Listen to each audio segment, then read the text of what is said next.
Here in Key West, we were out before it was in. In this open and inclusive paradise, you can be yourself, make new friends, and savor our live and let live vibe. With LGBTQ plus friendly accommodations, our legendary nightlife, and year-round activities and events, it's always a good time to come as you are. Key West, close to perfect, far from normal. Tyler Reddick here from 2311 Racing. Victory Lane? Yeah, it's even better with Chumba by my side. Race to ChumbaCasino.com. Let's Chumba.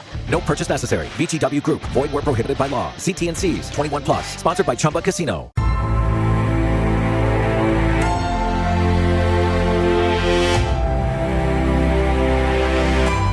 There are heroes and there are legends. Heroes come and go. Legends never die.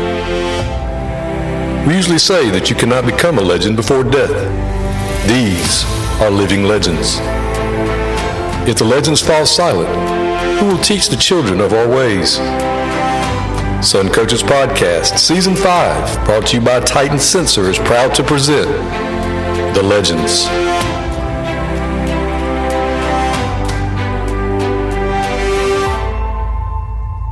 Sun Coaches is proud to partner with Titan Sports for the next 4 seasons on Sun Coaches Podcast. Titan GPS delivers technological superiority and improved player performance through wearable GPS made for high school football and strength and conditioning. From speed training to athlete recruit to workload enhancement, Titan is the easy-to-use yet comprehensive GPS tool to get it done. There's no minimum to get started, and Titan will walk you through every step to success. Message us on X at Titan Sensor to learn more and get in touch. Welcome to Sun Coaches Podcast, Season 5, the Legends Series. And today I'm joined by a true legend, one of the last of the hard, Coach Erik Soliday. Thanks for being on with me. Hey, man, I really appreciate you having me. Well, Coach, I know the story of how you got here, but where did you, how you got to Georgia, but where did you grow up? I grew up in a tiny little mining town in West Virginia, coal mining town, and we had a little old school, about 300 kids, and right up on the high river. That's where I grew up. And what all did you play in high school? Well, I played football and basketball and ran track, and we were a little old town, but we were really known for football. I think we had went to the state championship about 10 years in a row, and Citrusville, West Virginia was known for its football, and I'm very fortunate to play there, and we had a really good run back in the day. So did you win a state championship as a player when you were in high school? I did. Our senior year, we won it. Coach Soliday, my high school coach, he came in when I was a freshman, and we had like 16 kids on the team, because all we did starting August 1st was we did Oklahoma for about 2 hours, and then we would line up and just tackle for an hour. And but when he came here, we were bad before he got there, and it was rough. And so 16 of us, and there I was, a little freshman, and all you could do was half line and practice. He'd tell me I'd go to running back this play, and it was be a runner play, or he'd put me at a receiver as a pass play. It didn't take him long to figure out where the ball was going, so I really learned a lot about football that year. Getting hit anyway. Yeah, that's right. And that's where you learn football, though. That's these young kids have got to.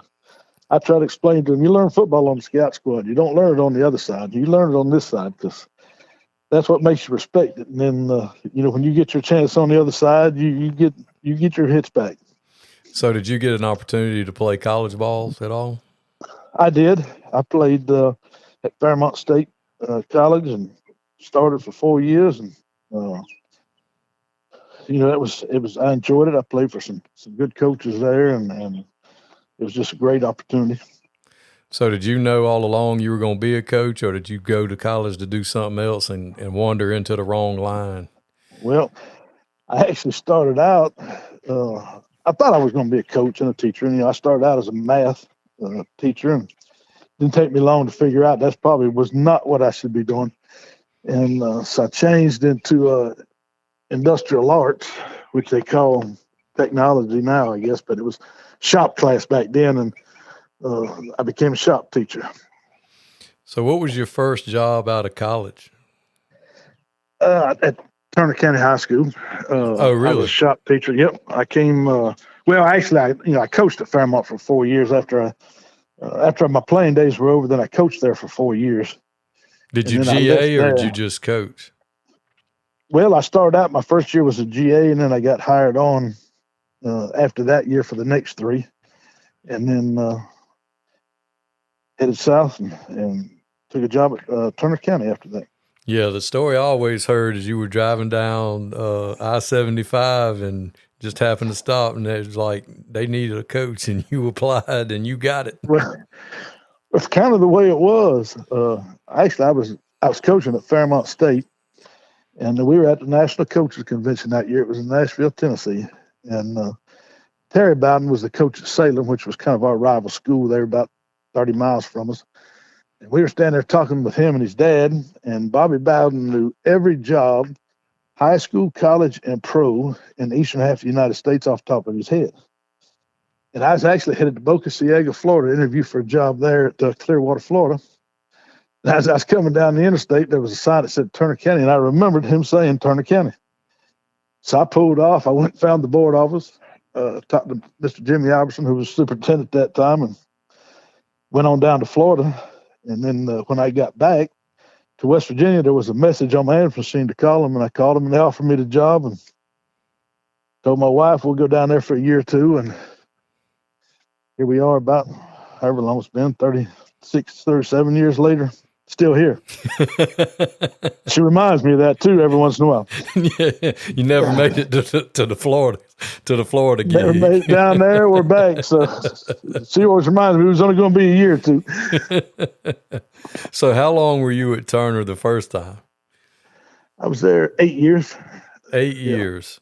8 years, yep. And it was your first head coaching job. What was that like? And we always talk about how your first head coaching job is like trying to drink out of a fire hydrant. Man, it was, nothing really prepares you for all the other things that you don't know about until you get into the fire. And it was, that first year, I'm sure she was ready to divorce me then because, I was never home. Had kids, but was never home because there was just so much learning and so much to do. And, as a young coach, especially at a small school, you didn't just coach football. You had to go get kids, take kids home, wash clothes, clean the floors, sweep, paint the field, cut the field, fertilize the field, weed eat. You did everything. There was no anybody that did something else. You took care of everything. That's just what was expected. And so, it was a lot of work. Mr. Albertson was a good man too. Great guy. He was He was the kind of guy you loved to work for because whatever he said, that's how it was. If he said no, you just dropped it. If he said yes, you better get ready to do it right then. And there was no gray area, and it was nice working for a guy like that. So what was your staff like your first head coaching job? Were you able to go ahead and start building your staff for the future there? No, really, when I came in, there was we had 2 coaches there. I had Monty Cowart, who eventually moved on, was down at Berrien County for many years, assistant principal and coached baseball. And a guy named Scott McGinney, who became a guidance counselor eventually. But that was only 2 coaches I had then, and that's who was there, and I didn't get to bring anybody in. So I had those 2, and that first year we made it work though. And then my second year I was able to bring in another coach, and so we ended up with 4. And then that was pretty much my staff for, I guess, till I hired my brother Casey about 5 years later, I guess. But one left, so I still only had 4 at that time. So it was still small staff, but we made it work. So that was pretty cool getting to work with your brother. Yeah, it was, back then we only fought probably once a week, so it was okay. But now that I'm older, we probably wouldn't fight but once a month. Well, that's good. Anytime you can work with your kin folks, that's got to be fun to do, whether it's your kids or your brothers. Well, I've been fortunate. I worked with my brother for 20-something years, and then my son Michael's been here with me for 6 years, so that part has been good. So what? How did things go those 8 years at Turner County? I know how they went, but tell everybody how, winning, losing. How did those first 8 years go? They went pretty well. We were very fortunate. They'd been down, and I don't think really a whole lot of people wanted the job, to be honest. And that's probably how I got it. But we were very fortunate. Made playoffs that very first year, and that kind of really got us going a little bit. And then we were able to win a bunch of games, and we won a couple of region titles in there somewhere. And we were just seemed like every year we matched up with Lincoln. I think 3 times when they won the state title, and then Clinch a couple of times when they won it in the playoffs. And then one year we messed up with Brooks when they won it. And then 2 years we matched up with Mitchell Baker when they won it. So it just seemed like we always would find that team in the playoffs that was really, really good. But we had some pretty good teams. We had some really good kids, and it was a good little run there. And then where'd you end up after Turner? Well, I thought I would try the metro area, so I went up to Henry County, and just really found out the metro area really wasn't for me. I was just an old country boy, and that's where I needed to be, not up in the city. So how long were you at Henry County? 2 years. 2 years. And the problem there was, we had some good kids there and some good support and all that, but there was going to be 6 schools built in the next 4 years that were going to pull kids from you every year. So you never really could build anything because it was growing so fast, and they were building so many schools that part of your kids were going here, and the next year part here, and the next year part here. So you couldn't really build anything, and it was just tough to have any. You might think you've got 22 kids coming back, but then 10 of them were going to another school. So it made it tough for a while right there. Yeah, you go from a small single-A rural school to a metro area where... Tyler Erik here from 2311 Racing. Game night's fun until someone spends 5 minutes lining up one shot. Chalk, breathe, re-chalk, still aiming. While they figure it out, I fire up Chumba Casino. I can spin anywhere, anytime, and there's always a new social casino game every week. Spins happen way faster than that shot. Play now at ChumbaCasino.com. Let's Chumba. Sponsored by Chumba Casino. No purchase necessary. VGW Group. Void where prohibited by law. 21 plus. Terms and conditions apply. Like you said, they're building all those new schools. I imagine that was like completely the opposite end of the spectrum. And back then, there was 4 classifications? That's right. So they were probably what, 3A, 4A? 4A. Good Lord. It was tough. Yeah, tough. That's the complete opposite end of the spectrum.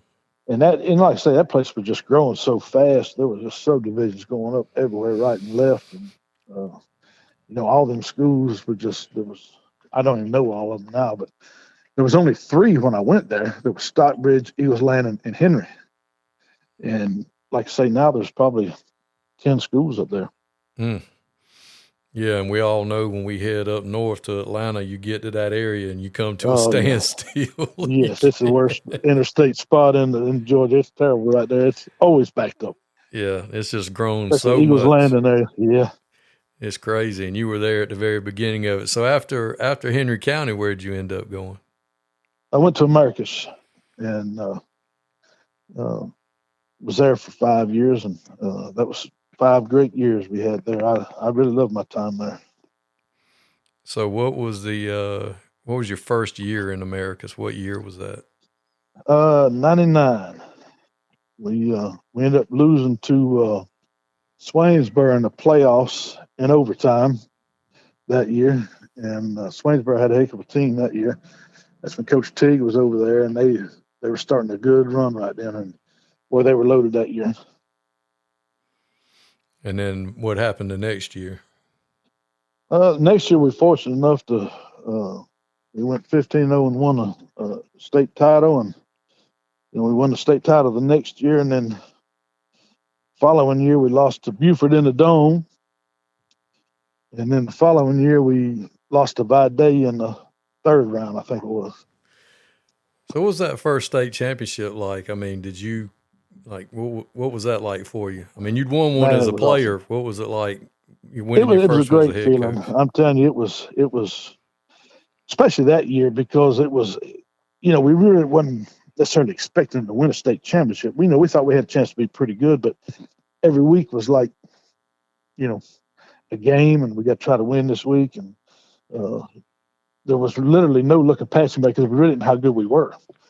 And so we just, every week was a challenge. It was, it was just a great group of kids, and we ended up winning it. And that was a great feeling knowing that, because, that place needed it. There wasn't a whole lot in America, and they needed football. And that first championship really kind of rejuvenated that place and got that town all back behind everything, and got them excited again. And it was a good time. You had another great administrator there too. Your principal was awesome. Miss Juanita Wilson was a great, great principal. She loved sports. She loved the kids. I can honestly say I was there 5 years, and I don't remember anything that school did, be it a band concert, a chorus, whatever it was. She was at everything. And the kids knew it. They'd look for her. And, if a running back would fumble on Friday night, they knew Monday she was going to call them up to the top of the steps and get on their butt. And she was hard on them, but they loved her. And she was a great lady to work for. And that makes a big difference. Oh, administration makes all the difference in the world. Sometimes I don't think people realize how much administration makes such a difference. You look at great programs that were really, really good for a good period of time, then all of a sudden take a drop. That ain't because they forgot how to play football. Usually there was a principal change or a superintendent change. And you can go to almost every good program and see when it dropped, and you'll probably see there was an administration change. And sometimes with administrators, priorities change or whatever, and it just makes a big difference. So you coming off the first state championship, did y'all know did y'all have everybody coming back or most everybody coming back? We had a good group of them coming back. We we had enough. We thought we probably should win it that year. And I'm not going to lie, the first year was exciting. The second year was kind of a relief after we won it. You're excited for winning it, but at the same time, it was like, thank goodness we won it, because we really felt like we should have. And that year was more of a relief that we won as opposed to excitement. And what a staff you had. I've had Coach Truitt on already.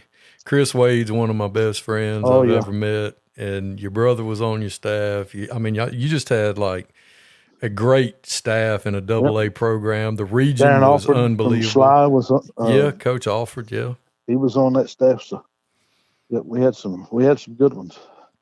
And that region y'all were in was good, Lord, Murderers Row. That was tough, man. Early was so good back then. Mitchell Baker was good. Brooks was good. I mean, it was a tough region. Turner was in your region? Yep. Turner was in there. You had Sumter, Seminole, Albany. Yep. People forgot about that region. Albany doesn't even exist anymore. Albany was good back then too. They ran that split back veer back then and did a great job with it. And then you had Sumter because it was pre-consolidation, and that's right. They would be huge. Yes, every year they had some players, and man, they were really good too.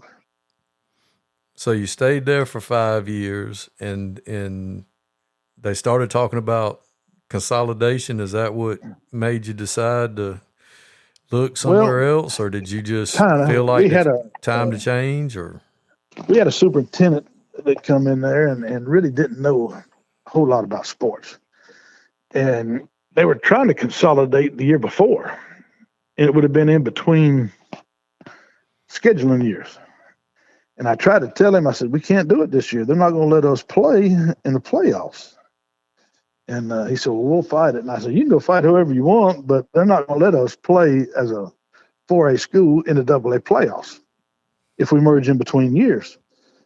But he wanted to go up, so we went up to the meeting. And like I said, I already knew they met me out in the hallway and told me what was going to happen. And they said, no, we won't. We're not going to let you play in AA and be eligible for the playoffs. So they put it off for a year.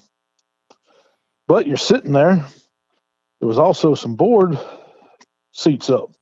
Well, depending on who won, because the vote was so close, if this guy would have lost his board seat and another one take over, the whole merger would have ended. So it was such a chaos. They were sitting there in February, still didn't have a plan, had no idea what they were doing. I was like, man, this is going to be a mess. And so I said, best for me just get out and let them start with somebody new. And that's when you went back to Turner. I went back to Turner. Yep. And I was at Turner at the time. I don't remember what the year was, 2000 something. 2003. 2003. Somewhere in there. Yep. But, and I hated leaving Marietta because I loved it there. It was a great football town. Great football town. The people there knew football. They loved football. The kids they worked so hard. They loved football, and they'd do anything in the world for you. Well, any place where you've got two legends like Coach Hightower and Mr. Coach Alton Shell, as the kids used to call him, still coming to the games, still sitting on the 50-yard line, still involved. Yeah, I used to let Coach Shell used to come watch practices, and it was awesome for me. I tried every day to get him to come out and say, come out here and walk around, come out here and talk, do whatever. He just, all he wanted to do was sit there and watch. And but it was great having him around. And but there's always a flip side to that too. We'd won, I guess, back-to-back championships, lost in the Dome to Buford, and then the next year lost in the third round. We were 11-2, I think. And the newspaper guy wanted to do an end-of-the-year wrap-up, and he said, Coach, what are y'all going to do next year to try to turn this thing back around? So we've lost 4 games in 5 years. I'm not really sure what we're going to do, I guess. But and set the bar too high. Yeah, what are we going to do to turn this thing around? I don't know. So I don't know what y'all are going to do to turn it around, but I'm headed back to the fire ant capital of the world. Oh, man. So your second stint at Turner County was very successful as well. Yeah, we were very fortunate. We had some good kids and some good players, and we were able to win a lot of games there in that little stretch. And it was a good time there. How many of you guys were you able to take with you? I think I took 4. I think I took 4. I really, to be honest, I don't really remember, but I know I took more than any staff I had my first 8 years there. I was able to take more coaches than I ever had before.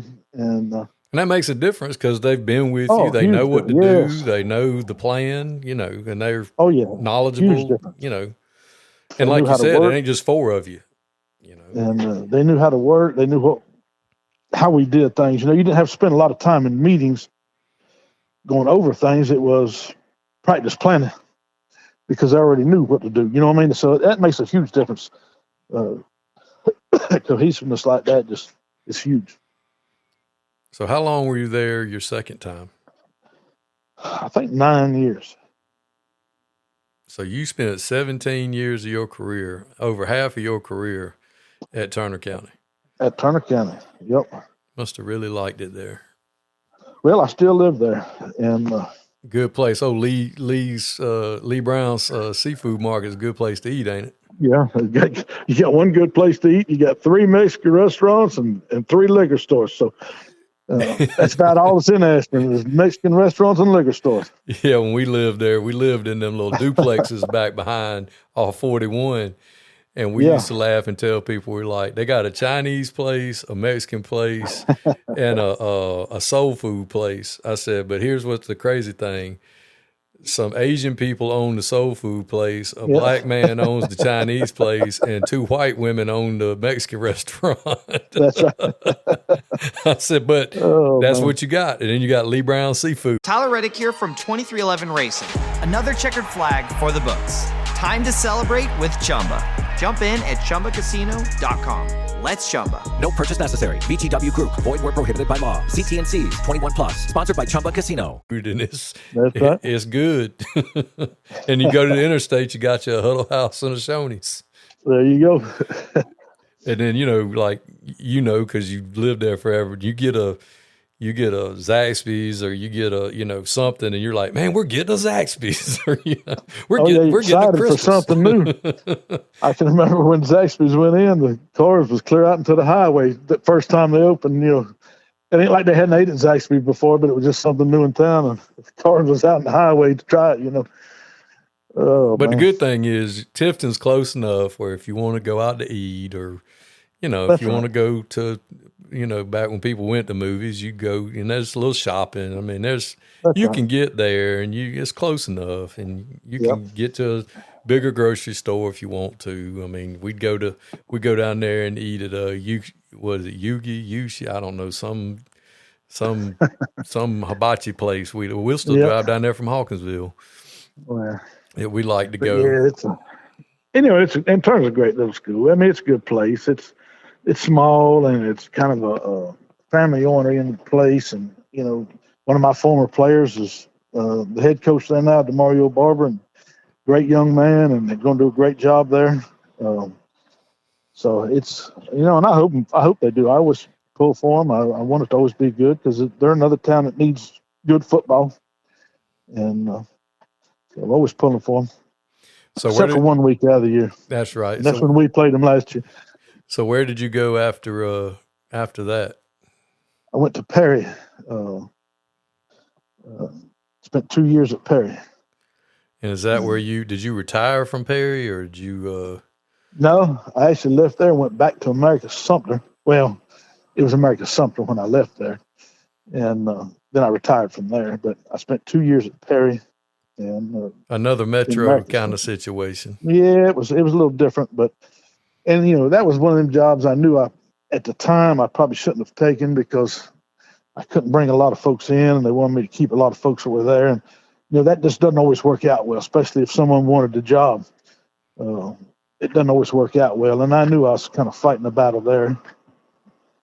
And so, like I say, America Sumter came open, and I thought I'd love to go back over and see if we can't get the thing turned back around.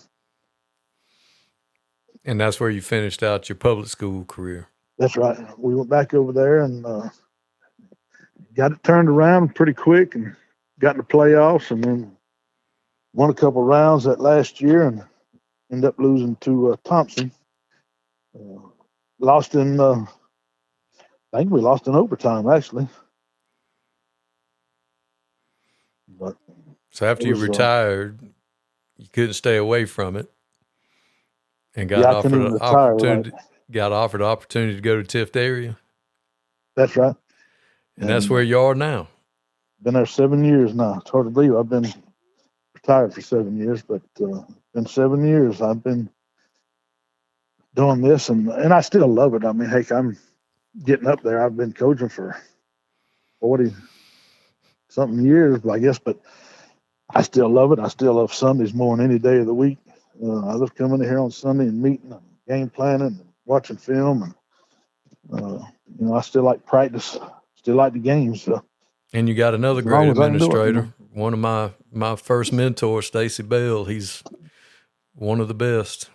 He was, he retired, and we've got a new headmaster now. But I had him for my first 6 years, and he was a good one to have. He understood sports and football, and he just kind of let you do your thing, and it was nice to have a guy like that. So you got a new headmaster now. Now we got a new headmaster, and he's been good. I mean, it's only been 1 year, or 3/4 of a year, but he's been good. He's the same way. He kind of supports you, and he's been here to, whatever you need, and so it's been good too. And y'all have had really good success at Tift area here recently, haven't you? Well, we've been pretty fortunate. We've made it to the state semifinals 5 out of 7 years. Just can't get past it and get to the championship. We've lost in the semis for 5 times. 4 of those was to John Millage. So they had a pretty good run going there. What are you going to do to turn it around, Coach? Yeah, that's what I'm waiting for somebody to come ask me that, here, but I really don't know. But get John Millage out of there. That's the only way. Make them move to another class or something. So who are some of the best players that you've either coached or seen over the years? Well, we've had some and we've seen some. Leonard Pope was a really good football player. He, Leonard was, of course, he played tight end on offense and he played safety on defense. People look at him now and don't believe, that he was a safety, but in high school he was 6'6" then, but he was only about probably 220 in high school. But he would come down and knock your lights out. I mean, he was one of the most physical hitters I've ever seen, and he would come down and hit you. And he was really good on defense. In fact, I always thought he was better on defense than he was offense. But he was such a big target at tight end, and ended up having a great career at Georgia and then in the NFL. But he was a really, really good player. I still remember, we were playing Albany, and Scott Horton was the coach there then, and he did a great job with that veer. They'd 3 yard you to death and just eat clock up on you. And we came in at halftime. I think it was probably 20-0, but it felt like it was just like we hadn't even had the ball, because they eat it up on you. And so just really wasn't real happy. And I came in, I got on them pretty good that halftime and got on Leonard pretty good. And they run that dive option first play of the third quarter. And Leonard dropped down and hit the quarterback and knocked him backwards about 5 yards in the air. And they never he didn't have to worry about him running again. As soon as the ball was snapped, he pitched it. It changed the whole demeanor of that football game. And Leonard come over and asked me, is that better? And I said, yeah, that was better. But yeah, he was a really good one. And I had a couple of receivers at that time that could fly. John Harris and Jermaine Allen could fly. They were just so fast. They were really good. And we always felt like you might have one good DB, but you probably ain't got two that can run with these guys. And so our motto back then was just chunk it deep and let one of them run under it, and they did. And you had some good quarterbacks that could chunk it deep too. We did. Robert Johnson was excellent. Every quarterback we had over there was a first team All-Stater because they could sling it around, and Robert was really, really good. He was a really smart quarterback, and he could throw it, and he could always put you in a good situation. And I remember we played. Let's just give you an example about Robert. We were playing Lee County, and I think Coach Bohan was the coach over there then. And we come out, and they were straight man-to-man zero. And, this isn't the Lee County. I knew this is Lee County old. And Robert looked over at me, and he was tapping his hip for the fade route, and I just shook my head, yeah. Touchdown. We held him and got the ball right back. We come out, they're still straight manned up. He looks over at me, taps his hip, and I shake my head, yep. 4 plays in a row, 4 straight touchdowns, they're straight zero. We come out the 5th one, it's 28-0. There's like 6 minutes gone in the first quarter. They come out straight zero. He looks over at me, I just said, no. Hand it off. I thought he was going to cry, but I said, no, hand it off.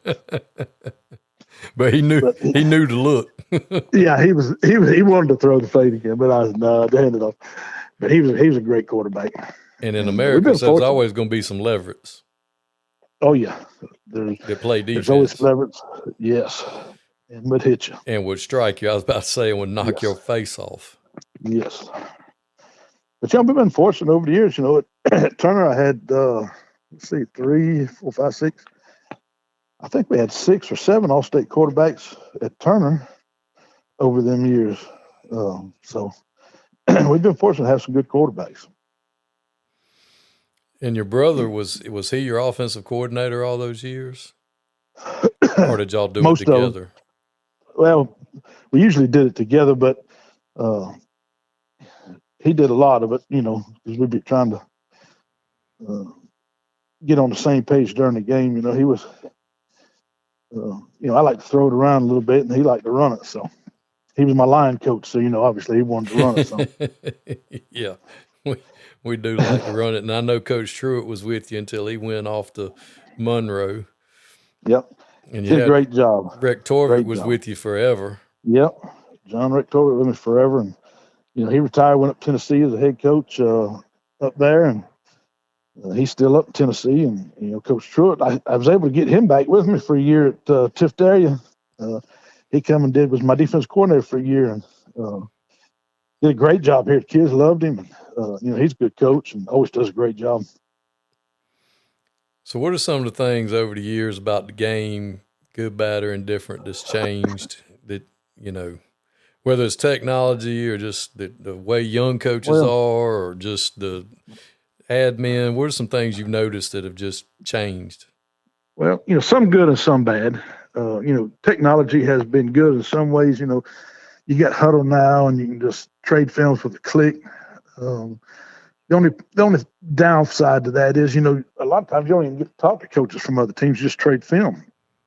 In the old days, you'd get up in the morning and you'd go meet somebody and trade film, and you get to talk to them, meet them, whatever.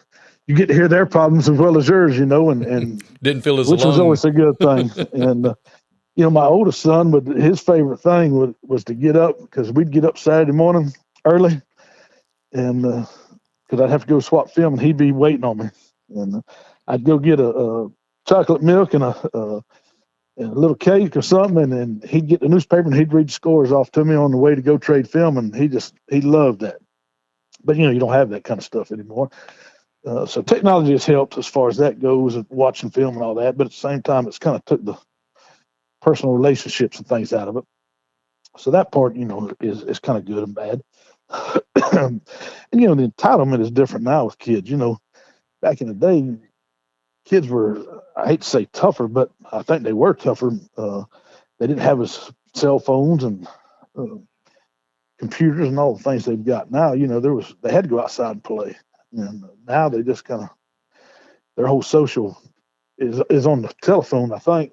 And so, and all our kids used to work. I mean, we had to practice in the summertime in the evening, because all our kids was either in the watermelon cantaloupe field, and they'd get home and we'd practice at 7 o'clock in the evening. They'd come in just covered with dirt from head to toe.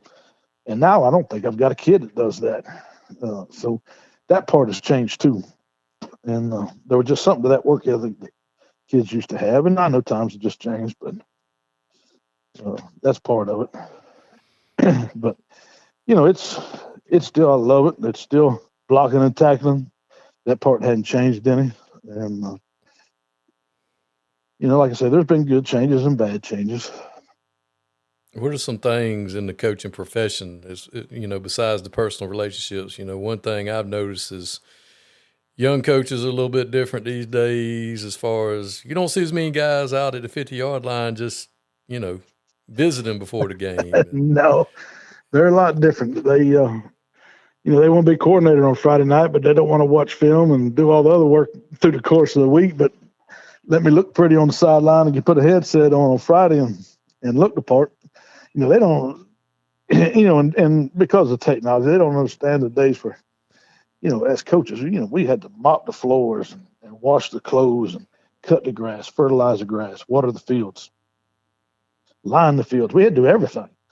These guys really haven't experienced a lot of that, because nowadays not everybody has to do that. And, we used to have to scrimp and scrape for everything we had.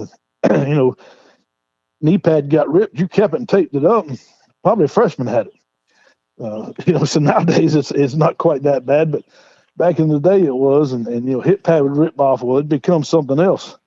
And because you just didn't have the money. And not everybody's been through that. And I think the old guys, like some of us that have been through that when things were tight, really appreciate what you got.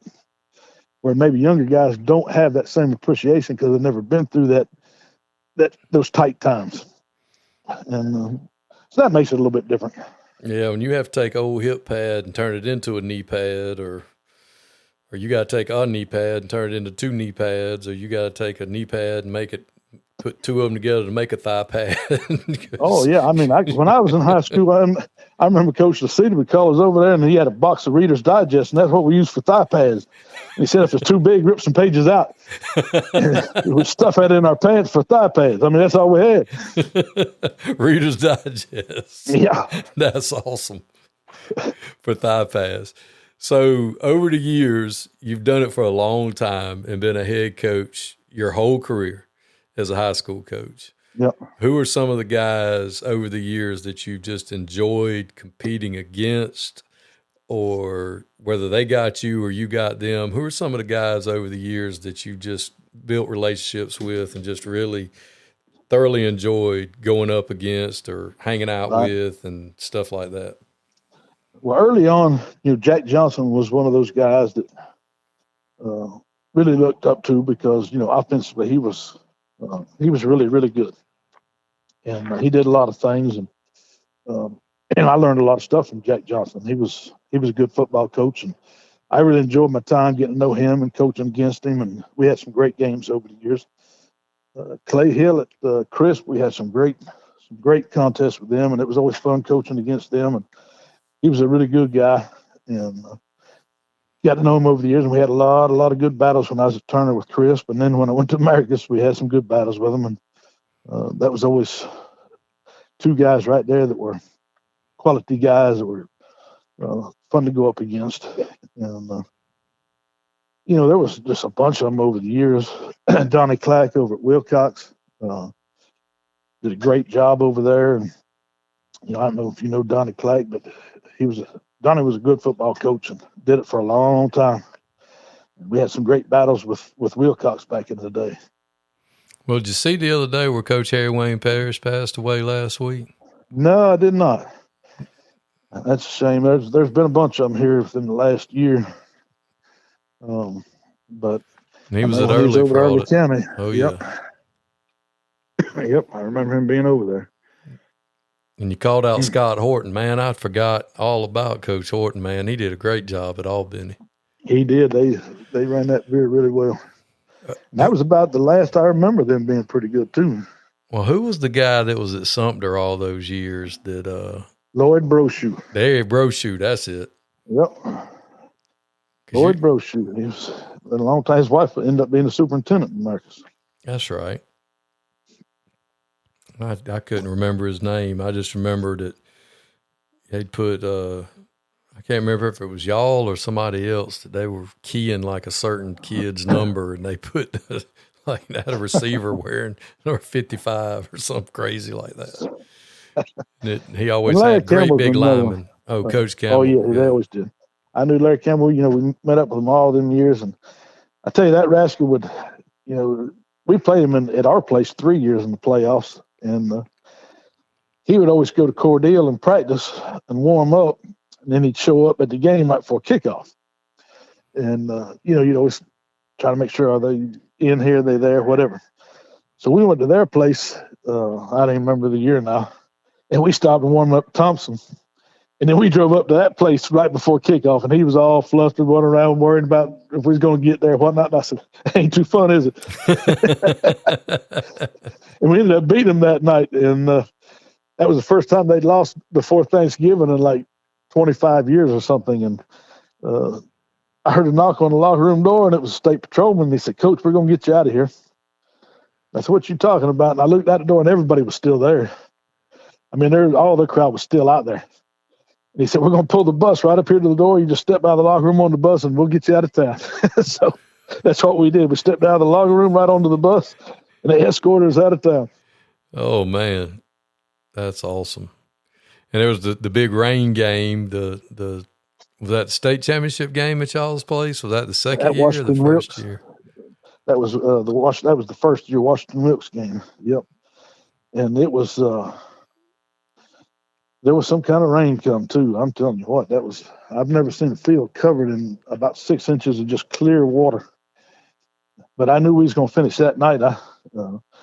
Coach Vaughan was the coach at Washington Wilkes at that time. I told him, I said, I don't care if it's 3 a.m, Coach, we're going to finish this thing tonight. So we waited it out and was able to go back and play.